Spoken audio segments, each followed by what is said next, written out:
سلامونه دوستانو، په دې هیله چې ټول به راته روغ او جوړ یاست. د افغانستان کرکټ ملي لوبډله به د آیرلینډ پر وړاندې د 3 نړیوالې شل لوبه دویمه لوبه نن ترسره کوي. افغانستان تر دې وړاندې د آیرلینډ سره لومړۍ شل لوبه کې په 8 منډو په توپیر ماته خوړلې وه، خو نن به یو ځل بیا ورسره مخ کېږي. افغان کرکټ ملي لوبډله باید د آیرلینډ په نن لوبه کې ماته ورکړي، که ماته ورنکړي نو سیریز به آیرلینډ لوبډله وګټي.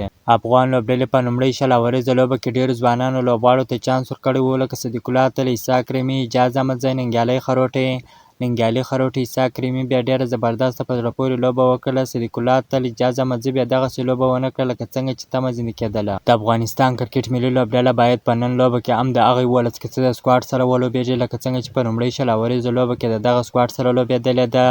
خو نن هم باید هغه سکواډ شامل کړي. یو بدلون باید پکښې راسي چې مجيب رحمان په لوبډله کې راولي او ډېره ښه پیله به ولري. مجيب رحمان چې دی ښه توپ اچونه هم کولی شي او ښه توپ وهنه هم په اخري شیبو کې کولی شي. افغان لوبډله که په دغه لوبې کې د لوبې ټاس ګټي نو باید په خپله د توپونې پرېکړه وکړي. تاسو په 3 نړیوالې ورځنۍ سیالۍ کې وګورئ چې افغان لوبډلې لومړۍ توپونه وکړله چې دواړو لوبو کې بریا ترلاسه کړله، او داسې آیرلینډ هم په لومړۍ شل لوبو کې لومړۍ توپونه وکړله چې بریا یې ترلاسه کړله. نو د شارجه لوبغاړي که وګورو لومړی د توپونې لپاره ډېر جوړ دی.